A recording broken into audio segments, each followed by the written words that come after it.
আজি পবিত্ৰ অশোকাষ্টমী। প্ৰবাদ আছে, পবিত্ৰ গংগাৰ পানী আজিৰ দিনটোতে ব্ৰহ্মপুত্ৰলৈ বৈ আহে আৰু সেয়ে ব্ৰহ্মপুত্ৰ গংগাৰ সমানে পবিত্ৰ হৈ পৰে। ভক্তগণে আজিৰ দিনটোত ব্ৰহ্মপুত্ৰত স্নান কৰিলে গংগাত স্নান কৰাৰ সমানে পুণ্য লাভ কৰে। সেয়ে আজি ভক্তসকলে ব্ৰহ্মপুত্ৰত স্নান কৰি নিজৰ পাপ মোচন কৰে।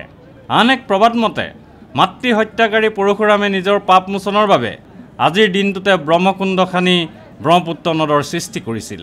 অশোকাষ্টমীৰ তাৎপৰ্য ব্যাখ্যা কৰি পুৰোহিত ভৱেন শৰ্মাই কয়, গংগাৰ পানীটো মানে ব্ৰহ্মপুত্ৰদি উজাই আহে, যাৰ ফলত গংগাৰ পানীত মানে পবিত্ৰ, যেনেকুৱা পবিত্ৰ ঠিক তেনেকৈ ব্ৰহ্মপুত্ৰৰ পানীখিনি পবিত্ৰ হয়। গতিকে পবিত্ৰ হোৱাৰ ফলত কি মানুহখিনি এনেকৈ ভাবে যে আজিৰ দিনটোত তাৰমানে ইয়াতে গা ধুলে আমাৰ পুণ্য হ'ব, তেনেকৈ ভাবে। আৰু বহুতে ধৰক তেনেকৈ আহে, মানে কি অস্থি সদন মানে অতাবলৈ আহে ইয়াতে। আৰু গংগাত যিসকলে যাব নোৱাৰে অস্থি অতাবলৈ, সেইসকলে ইয়াতে ব্ৰহ্মপুত্ৰতে আজি অস্থি অতায়, তেতিয়া স্বৰ্গপ্ৰাপ্তি হয় বুলি কয় মানে বৈদিক ফালৰ পৰা।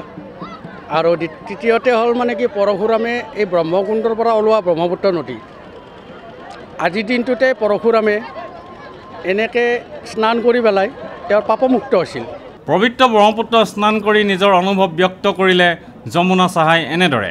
আজকে ব্রহ্মপুত্রের পুণ্য স্নান, অষ্টমী স্নান। ব্রহ্মপুত্র 12 মাস গঙ্গা থাকে না, আজকের দিনেই এই তিথিতে গঙ্গা হয়। পরশুরাম মাতৃহত্যা করেছিলেন, তখন তার কুড়ালটা হাতে লেগে গেছিল, তখন বলছিল যে এই পুণ্য স্নানে যদি স্নান করতে পারে তাহলে তার হাতের কুড়াল ছাড়বে। তখন পরশুরাম এই অষ্টমী তিথিতে স্নান করছিলেন, স্নান করাতে তার হাতের কুড়ালটা ছাড়ছিল। ভিডিও জার্নালিস্ট সুশান্ত দাসৰ সৈতে অমৰদীপ গগৈ, সেন্টিনেল নিউজ, গুৱাহাটী।